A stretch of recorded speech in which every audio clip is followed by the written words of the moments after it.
Welcome to Unlearning, where we go behind the curtain for an insider's perspective on the theater industry, break down the buzzworthy conversations on social media, and challenge the stigmas that hold us back. I'm Veronica Stern, and together we're unlearning and redefining what it means to thrive in the business. Now it's time to rewrite the script. Hello, wonderful people of the world, and welcome to Unlearning. Today we have a fabulous guest, an old friend of mine. Her name is Addie Meny. We are old friends from the Frenchwoods days. She now works at Carnegie Hall as the Manager of Patron Programs. It is a fabulous position at a fabulous institution. We talk all about it. And she was so kind to invite me to the Young Donors event this week at Carnegie Hall. And it was so fabulous, you guys. I absolutely loved it. I heard beautiful salsa music and then wine and dined at a fabulous restaurant across the street. It was truly a lot of fun. And it was great to sit down with Addie and hear about her story to arts administration. I think that if anybody is listening to this and you are somebody that is questioning whether or not you want to go into arts admin, this is definitely going to be a great episode for you. But also if you're a theater kid at heart or right now that has always wondered what do they do in arts administration, this is also going to be a fabulous episode for you. Please be sure to like and subscribe if you enjoyed this episode so that I can continue to bring you incredible and fabulous episodes of Unlearning every week. It turns out fabulous is my word of the day. Without further ado, here's my episode with Addie. You like to be called Addie or Adeline? Adelaide? Adelaide. Like Guys and Dolls. Yes. Oh my god. I know, that's me. Are you go by Addie? I go by Addie. Yeah. Okay. I mean, I answer to both. Do a lot of people call you Adelaide? I always used Adelaide when I was a kid. Really? When I was trying to be a child actor. Adelaide was the name on the resume. Really? Yeah, I try to use Adelaide in professional settings, but everybody who knows me at work calls me Addie. I know there's not a lot of Adelaides in the world. No, I know. It's a family name. Oh, is it? Yeah, it's my great-grandma, Adelaide. It is a beautiful name, Thank you. I will say. Because there aren't a lot of Adelaides, do you think that, when you're, an old lady, you'll want to be called Adelaide? Or do you think you'll still want to be Addie? I'll probably stick with Addie, but again, I don't discriminate. I answer to both. Really? Yeah. You could call me Adelaide, but I've always gone by Addie. Yeah, I've only known you as Addie. Yeah, so. Well, Addie, welcome to Unlearning. Thanks. I'm so excited that this has finally come to fruition. I know. It's been a long time coming, It has. but I'm glad that you're here today. Thank you. And I can't wait to talk to you about all the things in your career thus far, because that is what this podcast is about, to talk about our careers and Perfect. to break down stigmas and, pull back curtains and all of that stuff. But I was trying to figure out today, where I wanted to begin. Mm-hmm. And I think I'll just begin in media res, which if you're not a Latin girly or something, that just means in the middle of it, Okay. of the middle of the plot, which is kind of where we are today. Yeah.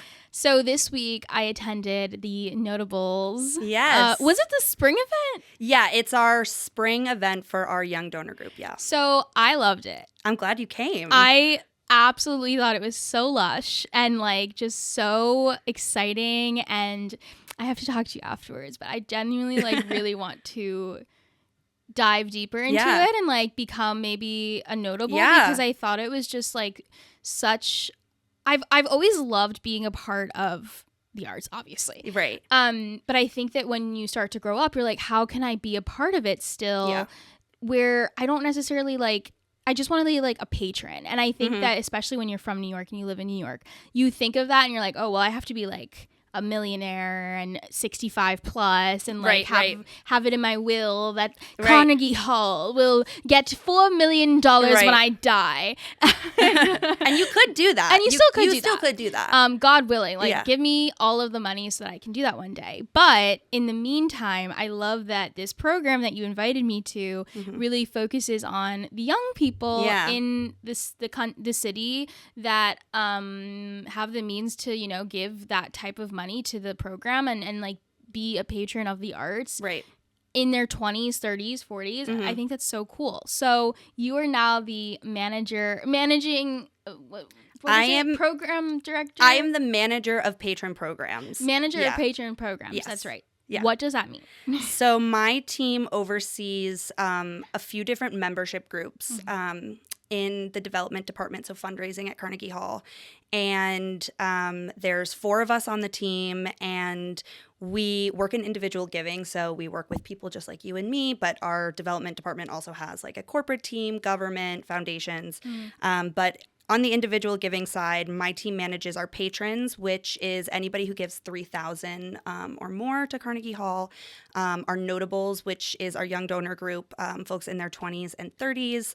And then we also have a third group called Explorers. They're sort of like the best of both worlds. It's sort of an offshoot of notables. It's a little bit of a younger crowd, but they also get the benefits of a patron membership. So all in all, it's like 1,000 donors or so. That's not a lot. Yeah, and of all ages, because we have our young donor group, we have our patrons, and then we also support our director of major gifts. So I work with trustees and other major donors. So I've had the opportunity to develop relationships with donors of all ages, creed, like in every industry from all walks of life.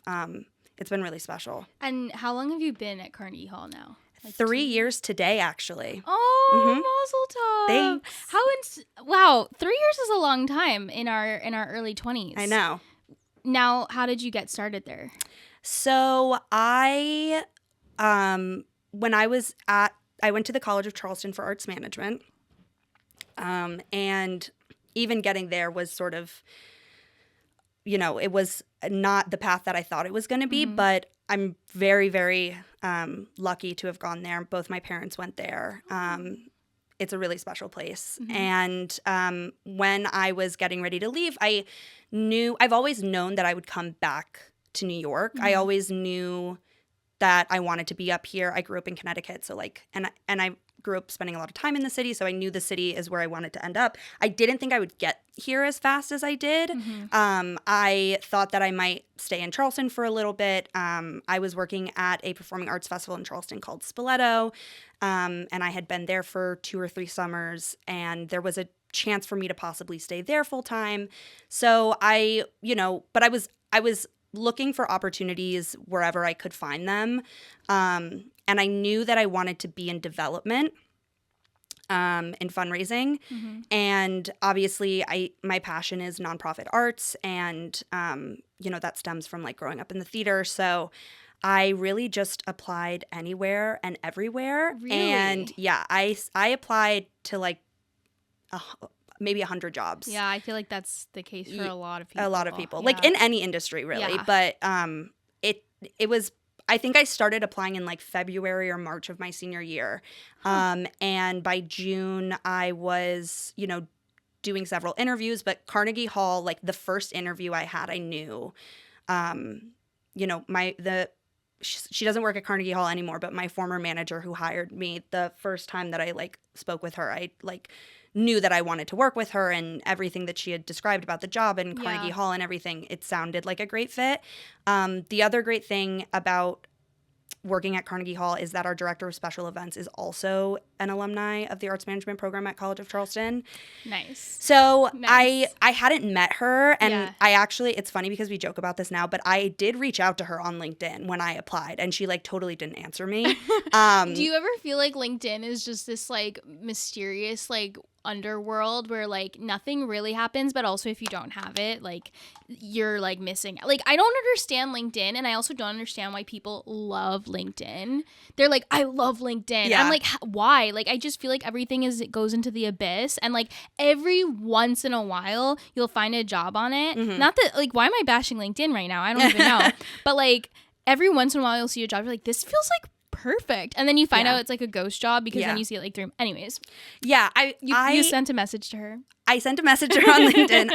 LinkedIn, like I went to a traditional school, Sure, and so and with a great business school, even though I wasn't in the business school, but like LinkedIn was something that like everybody talked about in undergrad.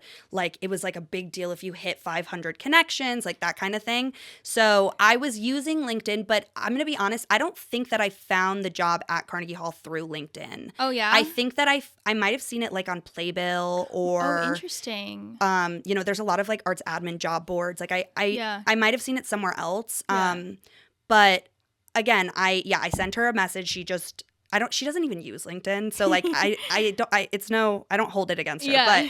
But when I got there, and since I've been there, she's been someone who's like looked out for me. She's not my boss, but you know, she leads a team of 4 or 5 girls, and I've become very good friends with them, and we work really closely together. So it's become like a really nice mentorship kind of thing for me. When you started at Carnegie Hall, what was your position? So I was hired to be the associate on the team. Okay. And the team has grown and changed a lot since I started. My boss who hired me, he had been at Carnegie Hall for like 36 or 37 years. And his origin story is actually one of my favorites. He was a working actor, and at some point in the 80s, like, you know, somebody said to him, hey, they're hiring people for like freelance work at Carnegie Hall. Like if you need work this week, he was like in between contracts, and he went and he just stuck with it. Like he kept going back doing this like freelance work at Carnegie Hall for like 6 or 7 years before they finally were like, you know, we have this open full-time position. Are you interested? And he took it and he never left. And he really built the fundraising membership groups that I talked about that my team manages now. He really built those like from the ground up. Wow. Before he started, they were, you know, much different. Every development, and Carnegie Hall in its entirety looked very different back then, but development looked different. And so he was someone who's very influential. He was the kind of fundraiser who I just could only ever hope to be. He just made everyone feel so warm and special. Great guy to work for. He hired me, and then he retired a year after I started. So the team has changed and shifted since then. The way that we manage donors has sort of changed. We brought in a director of major gifts. I'm shocked they didn't have that before. Yeah. You know, Don, that's his name, Don Spalding, who hired me. Shout out Don Spalding. He really did it all. That's incredible. Yeah. He had such personal relationships with all of our donors, including the trustees and major gifts donors. So before he had retired, it didn't make sense, really, I don't think, because it was something that he could like do in his sleep. But once he left, they sort of split his role in two. So we now have a director of major gifts, and then we have a director of patron programs. And, you know, my team still supports the director of major gifts. I think Carnegie Hall is now at a point where they're trying to build that out. You know, ideally in the next few years, like she'll have her own team. But right now, you know, we're sort of still doing a little bit of both, which we're happy to do because it's great experience, and also because we know a lot of these donors so well already. But yeah, so Don hired me, he retired, and you know, there were a lot of changes. The manager who hired me, she is now a fundraiser at Johns Hopkins, fundraising for Alzheimer's research, like doing really important work. So there have been other colleagues who have come and gone. So the team that I'm on now, again, there's 4 of us. I'm sort of like the last man standing from Don Spalding's like regime, but they're all like wonderful to work with. My boss came from Brooklyn Public Library. My 2 colleagues are our age and just like so young and energetic, and I think that that's brought like a really nice new energy to the team. And yeah, it's been like every year in the 3 years that I've worked has been different, but we're sort of like really I feel like we've really hit our stride now. So I'm curious to know about your journey to arts admin, because you said in the beginning you were kind of like trying to do the child actor thing. And of course we both met at Frenchwoods, famously the theater camp for performing arts. And, you know, and I feel like if I remember correctly, you were kind of on the track that I was on, which was go to college for musical theater, perform.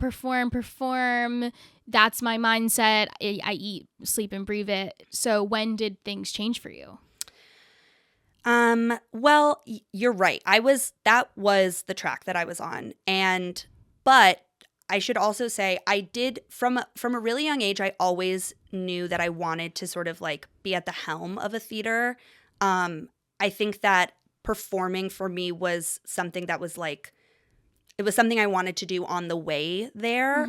But you know, I grew up in Southern Connecticut, and my mom was the education director at now it's not a small community theater, but back then it was a community theater in Stamford called Curtain Call. And so like from a young age, I was exposed to like the business side of what it takes to run a theater, even though it was like a small community theater. Sure. You know, I spent a lot of time in the offices. I spent a lot of time out like experiencing the education programs. And something I think about a lot is when I was a kid and we would be getting ready to do the shows, you know, the executive, I think his title is executive producer. He would come out on stage and he would do his like curtain speech.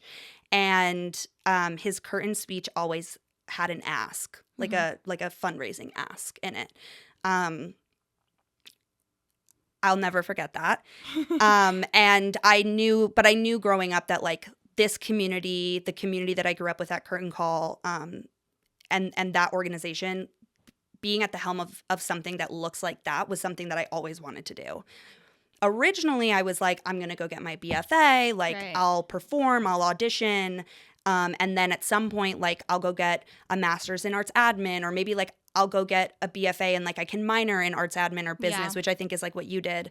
Yeah, no, I didn't end up minoring because I got into it too late at school, but I ended up like basically taking like all the classes. Oh. So there was like. So you're like halfway there. Yeah. Yeah. But, you know, like I know a lot of BFA programs offer that now, like where you can like do the minor or whatever. If I had known about it in the beginning, it would have been a lock. But me and my friend Elle, we both like discovered it in like our sophomore or junior year. And at that point they were like, yeah, girl, like it's too late. And we were like, but we've done like all the classes. They're like, yeah, it doesn't matter. We're like, okay, whatever.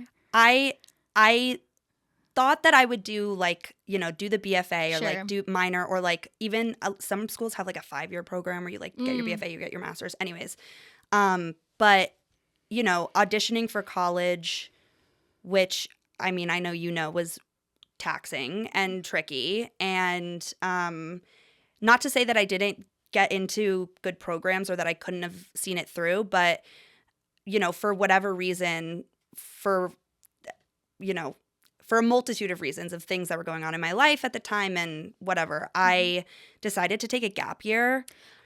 I forgot about this. So this was like, and this was like a controversial decision because I did MTCA and, you know, everyone from our year at Frenchwoods had committed and was like going to their BFAs. And like, I think you know, when going to Frenchwoods and like going through those programs and like going through things like MTCA and then auditioning for the BFAs, and you know, it's sort of like this, there's this path that's like carved out for you. And that's what I was saying when I was like, you were like very intensely in it. Like I didn't do MTCA, but I was pretty intense. But like MTCA, I mean, it's still a thing, I think. Yeah, it's like a really big thing now. Yeah, like it's, for anyone that doesn't know what it is, it's basically musical theater college auditions, no other name. Is there like program?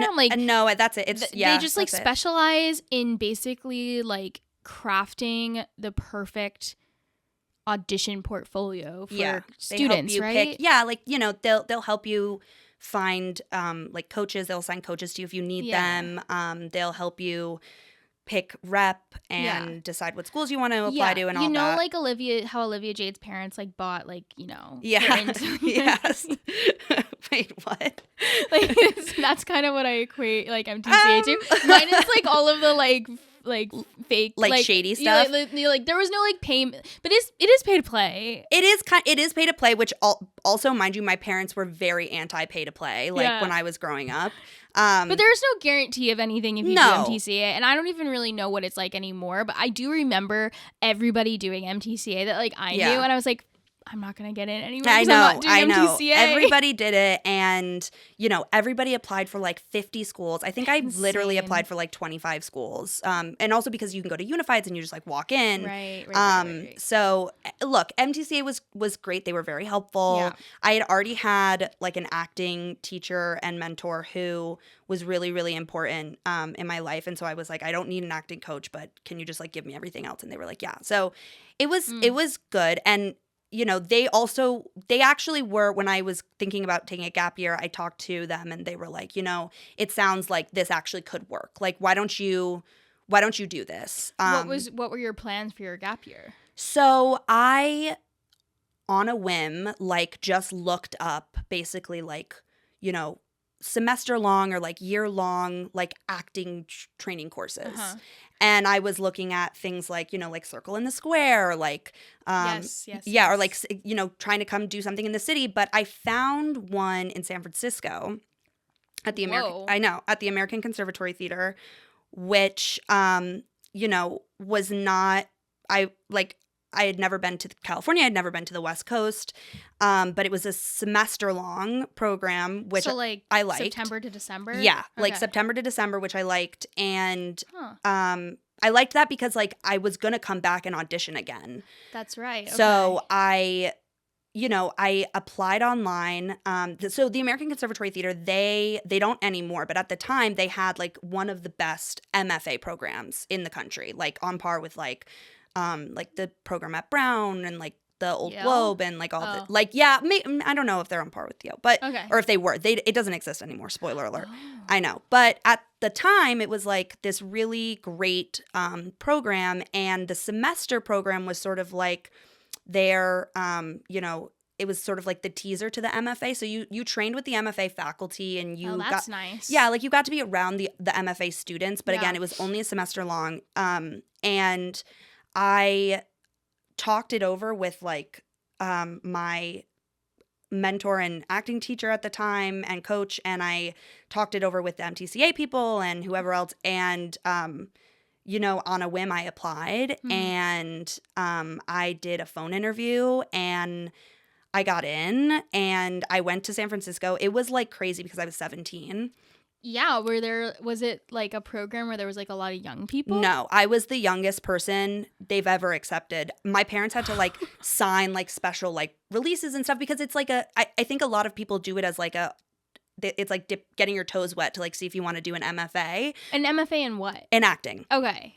And I was like, I don't know, I was like a teenager who just like showed up and somehow. And you had to audition, I'm assuming. No, it wasn't audition based. But you had to submit like a headshot and resume. Yeah, okay. And actually, I might have had to submit like a self tape or something. So wait, so you got out, you like went out to California. I like drove out to California when I was 17. Mm-hmm. Why? I sure did. Because my parents let me get away with murder, and I just was like, I'm gonna drive, and they were like, you drove by yourself? I did not drive by myself. Okay. I was like, that's insane. But this is quite the story. But yeah, it was quite the adventure. And you know what? I wanted to like travel and do the thing anyways. So whatever. So there's a point to this, I promise. I'm like rambling. But so I get to San Francisco, I had a great time. It was like, a semester of some of the most like formative and like really serious acting training I'd ever had. And like, what was the age range? I'm just curious. I was the youngest, and I would say, there were a lot of people in their 20s. Was it a big program? There were like 6 or 7 of us. What? Yeah. Dang. And they this program still exists. They do this every semester. And yeah, I went out there, and I have some beef with San Francisco, the city, but that's like a separate thing. But the program itself was really, really eye-opening for me. And at the end of the program, I there was this opportunity for us all to sit down with Carrie Perloff, who was the executive director of ACT, and she was actually like in her last few months of her career there. She had been there for like 26 years or something insane. Wow. And we sat down with her, and I remember hearing her talk about like her career and her journey, and they hired her. I don't want to butcher it, but I think she was at New York Theater Workshop, or Manhattan Theater Club or something. Like she was working in the city in her early 30s, maybe like late 20s, early 30s. And ACT, they had just had this big earthquake in San Francisco. And so the theater, like their big theater was like destroyed. Wow. And I think that their board had happened with the leadership of the organization. And so their board was tasked with like finding someone new. And they brought Carrie over from New York, and they basically were like, you have 3 or 4 years or however long, you need to fundraise like $30 million and like fix the whole thing. And she was like, okay. And she did it. Wow. I should double check my like numbers here, because I could just be like totally, I don't know the exact numbers, but she did. I know that she, led the campaign to like raise all the money to restore the theater, like build it back up. When the theater opened, it was a production of The Tempest that she had directed. And then, she saw the organization successfully expand and take on new space and build the MFA and like do all this other amazing work. And I remember hearing her talk about this, and I was like, in that moment, I was like, can I swear? Yeah. I was like, holy shit, I want to be her. Really? Like, I want to be you. Like, everything that she had just said was, I was just like blown away. So did you like throw away all the auditioning stuff, and then like what happened after that? How did you land at Charleston? In Charleston? Yeah. I mean, I didn't throw it all away, the auditioning. But I remember, like I said to her when we were talking, I was like, I am still trying to get into like school for theater. Sure. And she was like, for your MFA? And I was like, no, I'm 17. And she was like, why are you, she was like, you don't need to do that. She was like, why are you doing that? She was like, you should go out into the world and like go study something else. She was like, I went to school for anthropology. And she was like the first person to basically give me permission to like not do the path that had always been carved out for me. She was like the first person to be like, it's okay to not go get your BFA. Yeah. Like, it's going to be okay. Or like, it's okay to go study political science, which I ended up doing. Like, she was the first one to give me that grace, which was huge. And yeah, I came back. I did another round of auditions. I got into a few schools, but it still like wasn't feeling right. Sure. Wow. My parents were splitting up, and like I was sort of like in this moment where all my friends were going into their second year of school, and I was still, May 1st rolled around, and I was like, I still don't know what to do. Wow. And I had deposited at a school the year prior, but I didn't like defer or anything, which was my mistake. So you lost that money? Oh God, yeah. Oh. Boston Conservatory has $800 that my family will never get back. But yeah, I was sort of in this like unsure moment, and I think I had mentioned like both my parents went to the College of Charleston. Yeah. And when my parents split up, my mom moved down there and she started teaching there. She's a lawyer, and she was teaching in their political science program. And what I had done is I had applied to CFC when I was a senior in high school as like my safety, and I just kept deferring.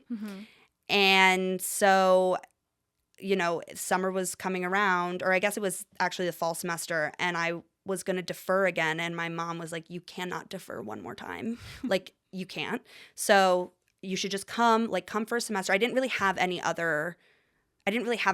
anything else lined up. Like, sure. The alternative was to like move to the city and start auditioning full time, which like, I think I was like 18 or 19. I just like I didn't feel ready. Yeah. But also I was like kind of eager to like, I really wanted to go to college, and like I really wanted to like get a degree in something. I'm kind of curious. So I feel as if like there's this mentality of a lot of kids where it's like, well, I got into this school, I'm just going to go there because like I have to have this thing. Yes.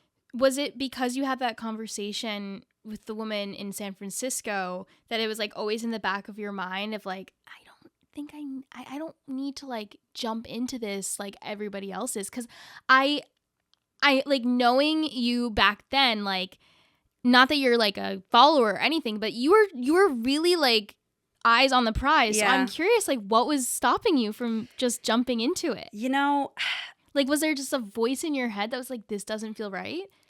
I guess. It's funny because when we were kids at Frenchwoods, I had all the Boston Conservatory merch. I would walk around in Boco sweatpants and like Boco shirts and like, absolutely, this is like no disrespect to Boston Conservatory because I have a lot of friends who went there and they're all very successful. Yes. But I got in and I put my deposit down, and if you look at some of the like really old banners for like the class of 2021, you will see my headshot on there. Like the Facebook banners. Yes, but yes. I don't know why it's hard to articulate what it was. I just felt like it wasn't going to be a good fit. Mm-hmm. And it also felt like the kind of thing that, college is expensive. And I knew that I was going into debt.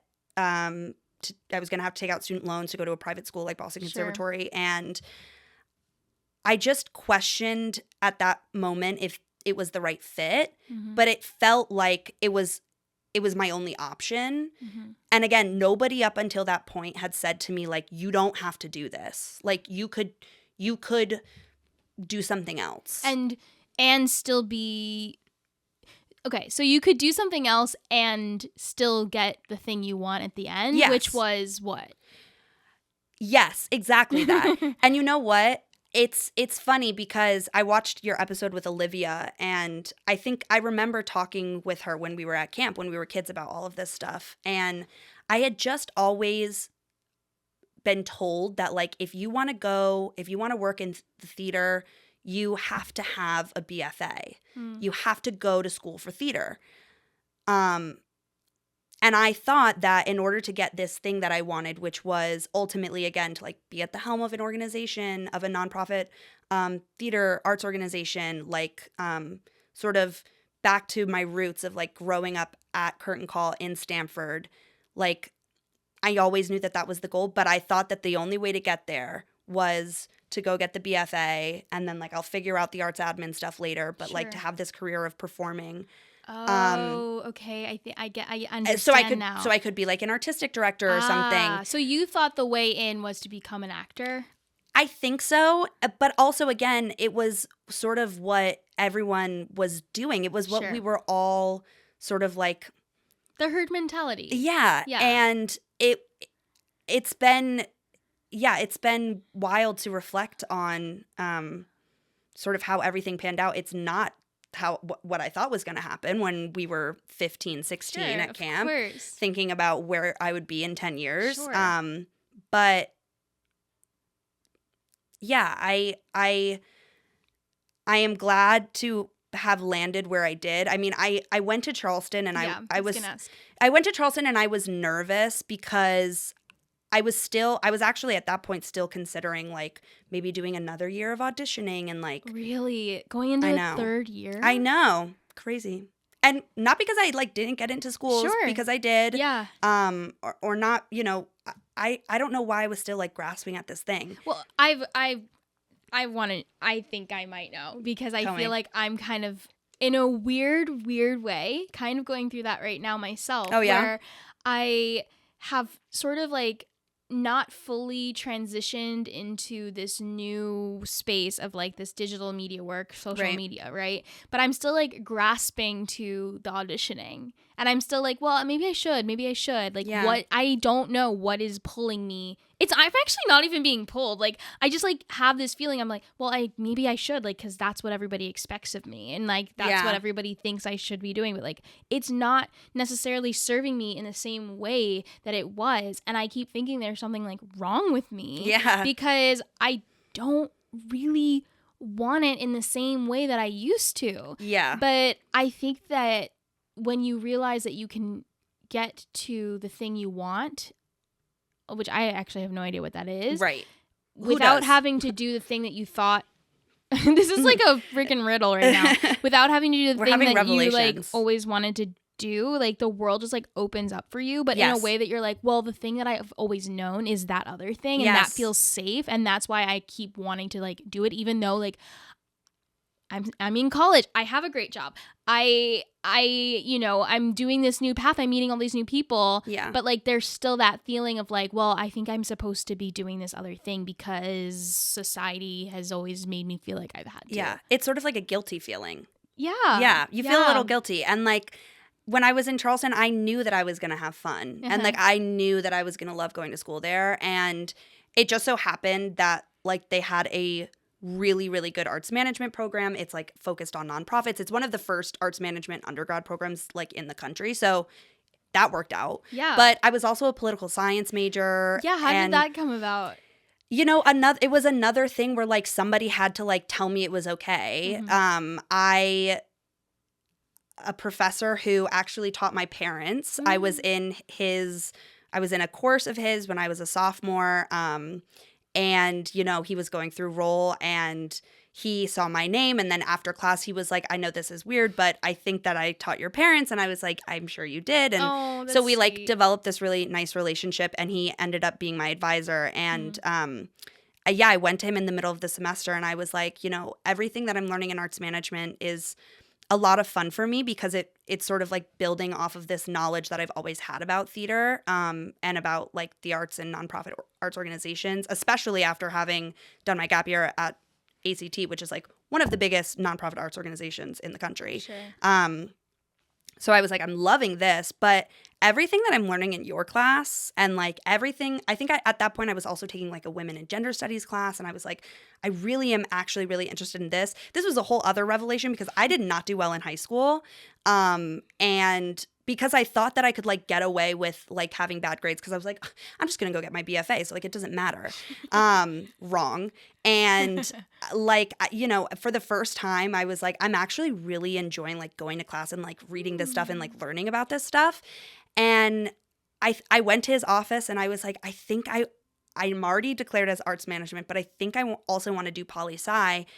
But I don't know, like I'm nervous, like I really want to go work in the arts, and like, you know, I'm not going to go be a lawyer. Like I want to go to New York and all that stuff. He was like, you can literally do all of that. He was like, that's fine. And he was like, in fact, actually, this degree might serve you in ways that you can't even begin to understand now. But like in 10 years when you're working in your field, like you'll be able to call on some of the skills that you developed here. And he's totally like talked me into it and convinced me, and I did it, and it was, you know, like the best thing I could have done for myself. Wow, how amazing is it to have professors and mentors that encourage you to like do everything you've always wanted to do, and just that say like, yeah, you can do this thing, but like it doesn't define the rest of your life. Yeah.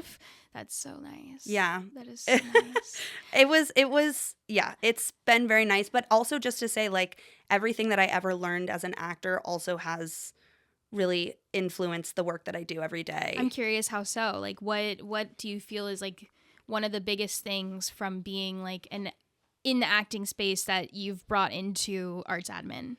Well, I think, like, theater in itself, like being an actor and like training in theater, you know, you learn a lot about relationship building and community and, you know, empowerment and things like that. And fundraising is sort of all of that. Fundraising is all about getting to know people and, you know, having an interest in what they're doing. And, you know, that relationship goes both ways.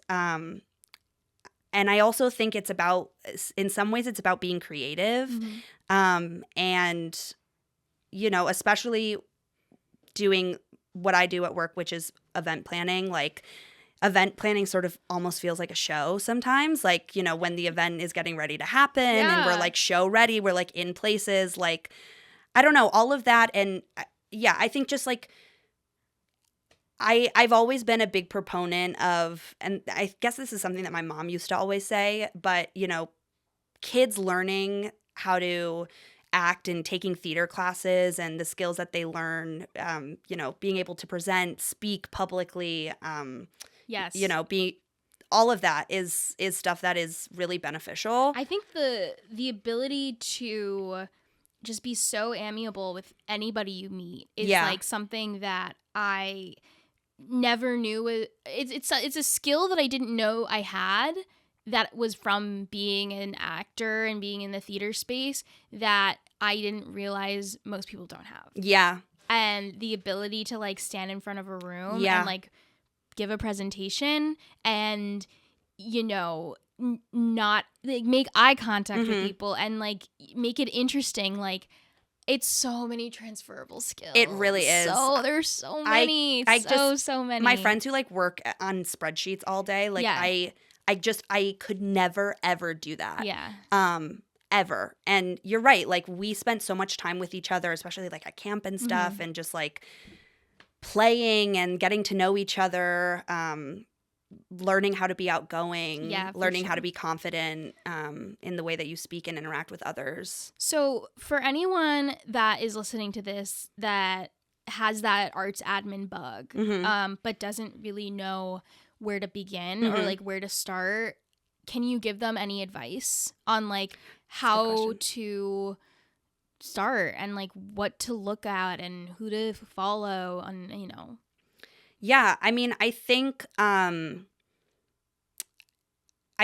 that, let me think about my answer really quick. All good, don't worry, guys. I think a good place to start is, especially as a fundraiser, having a passion for the organization and the mission. It just makes your job so much easier, but it's also really fulfilling. So I think aligning yourself, like applying for opportunities at organizations with missions and, like beliefs and values that you align with is really important. Those are the candidates that I think really stand out. People who come to the table with sort of their own personal connection. And a lot of my colleagues at Carnegie Hall, similar to a lot of our donors, actually, they're musicians, or they grew up in theater or dance or playing an instrument. And, the connection back to Carnegie Hall sort of like scratches a creative itch for them a little bit.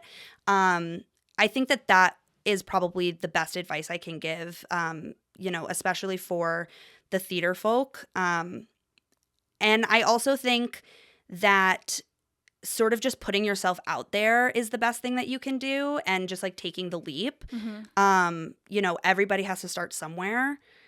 There's a lot of organizations who are looking for eager people. That's the other thing, actually, too, I should say, about like being an actor. And at Frenchwoods, something that we were always taught is like about, hard work and working hard and like being committed and doing good work and seeing the thing through. Those are the best kinds of people who work for arts organizations, because, it's no secret, nonprofit arts organizations, it's not exactly a lucrative business, but it's something that we do because of our passion and, again, like alignment with the mission. So I think like just being eager and willing to work, and sometimes, especially at, again, nonprofit arts organizations, you're doing like multiple things. It's not like corporate America where you sort of have one job and like these are the responsibilities. And like, if you have to if this needs to be done, like you're really supposed to go to like Sally in this department. Not to say that Carnegie Hall doesn't have that, but it's also the case that on a team of 4 managing 1,000 donors, like we're all doing a little bit of everything. And but that's also a great opportunity to learn, like especially when I started and when I was at Spoleto and when I had internships in college at different theater companies and things, being willing to be the person who just goes in and is like, I'm here to learn. I'm eager to learn. I'll do what it takes to make that happen. I think that's not only a great way to get your foot in the door, but it's also something that will really, really benefit you later in your career. I mean, I feel very grateful that the first internship I had in college was like the phone room and in the basement of Spoleto, like working in ticketing, answering the phones, like dealing with angry customers and like angry patrons. It's like hard work, but again, it's a good way to get your foot in the door, and it's really good experience. Like, if you close your eyes and like you were like, this is what my life is when I'm like 60 years old, is it like, are you like the owner of like a amazing nonprofit theater organization somewhere, or is it like you're higher up where you already are? Like, what is your kind of... Yeah, I mean, I think that, again, like being at, I'll probably like, you know, at first I thought I was going to stay in New York forever. But you know, Connecticut is calling. I do miss Connecticut a bit. I miss Charleston. Not that I don't love New York City, but I think going back to Connecticut or Charleston or like the burbs. Yeah. There's a lot of great theater that exists outside of New York. And you know, it's accessible, it's good theater, especially like in New England, like the regional theater that exists, and those are really impressive organizations. So yeah, I think I'd really like to be leading you know, an established regional theater, you know, a nonprofit theater somewhere, but I don't want to limit myself. I really, my passion, and especially studying political science, like I realized that there's a lot of there's a lot of good work happening just in nonprofit arts organizations in general. You know, at one point I was like, maybe I'll, you know, make the switch and I'll go work for corporate. Yes, or no, like some like commercial theater, or like do like, you know, the Broadway thing or whatever. But I really, really believe in the value of like nonprofit theater. That's so nice. That's beautiful. Seriously. Yeah, there's just so much community there, and I think the educational aspect, which a lot of these theaters are sort of bound to have because of their nonprofit status, that sort of outreach work is like really wonderful, and the accessibility of it all. Yeah. I think like bringing good theater to people around the country is something that's important. Interesting. Yeah. Huh. I'm excited. I'm excited to see your journey. Thanks. There's one question that I ask everyone on the podcast. Sure. And it is, what does success look like to you now, and how has that changed for you? Oh, that's a loaded question for me. I know. Like, after our conversation, I'm like, oh, this is going to be a doozy. Success right now, actually, you know, this is, yeah, it's funny. My therapist has to like remind me about this, but I think right now success is like where I'm at, you know, like I'm at a job that I love, at a really great organization where I'm learning so much. I've got a great team. I've got wonderful friends there, and they also trust me to, you know, they give me a lot of autonomy to like do exciting things, which is really fun, like plan great events. Yes. And but you know, I live in New York, which is something I always wanted to do, and I am secure in my, you know, my apartment that I have, and you know, I have a great network of friends, like a great community. Shout out to Frenchwoods for so many of my wonderful friends in New York. But you know, I think for me right now, this is success.